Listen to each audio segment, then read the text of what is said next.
আসসালামু আলাইকুম রহমতুল্লাহ বরকাত।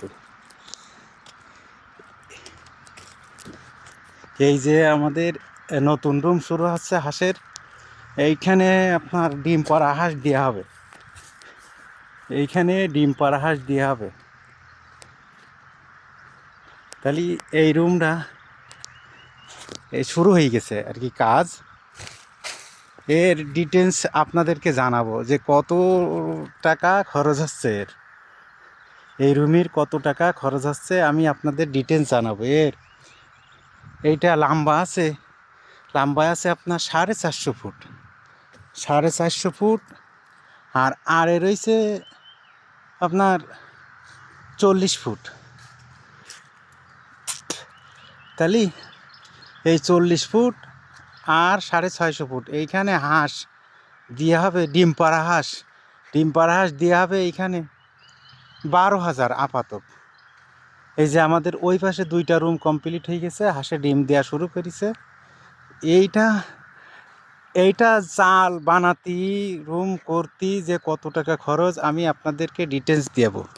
এই দেখেন, আমরা যে কই যে হাঁস পানিতে ছাড়া হাঁস হবে না, এই যে আমাদের কোনো পানির ব্যবস্থা নাই, কোনো পানির ব্যবস্থা নাই, কোনো পানির ব্যবস্থা নাই।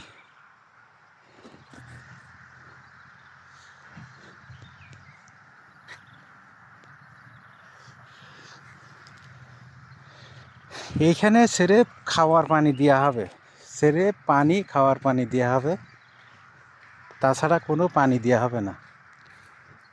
এই যে হাঁস শুকনো ডাঙায়, আমরা মনে করি যে পানিতে ছাড়া হাঁস হবে না, এইটা একদম ভুল ধারণা আমাদের।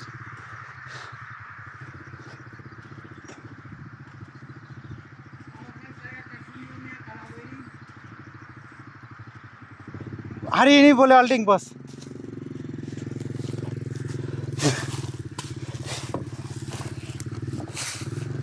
তাহলে এই যে আমরা বিদেশ করি, আমি আমাদের এই যুবক ভাইদের একটা কথাই বলতে চাই, আমরা এই যে বিদেশ আমরা 5,000 হাঁস না পারি 500 হাঁস দিয়ে শুরু করব। এই যে আমার বসের কাজ, আমার বসের হাঁসেরই কাজ। আর মালয়েশিয়ায় যদি 10 জন বড় লোক থেকে থাকে, তারই মধ্যেই একজন আছে আমার বস, ছেড়ে হাসে। আমি পাই টু বাই পার্ট আপনাদের সব কিছু দেখানোর চেষ্টা করব ইনশাল্লাহ।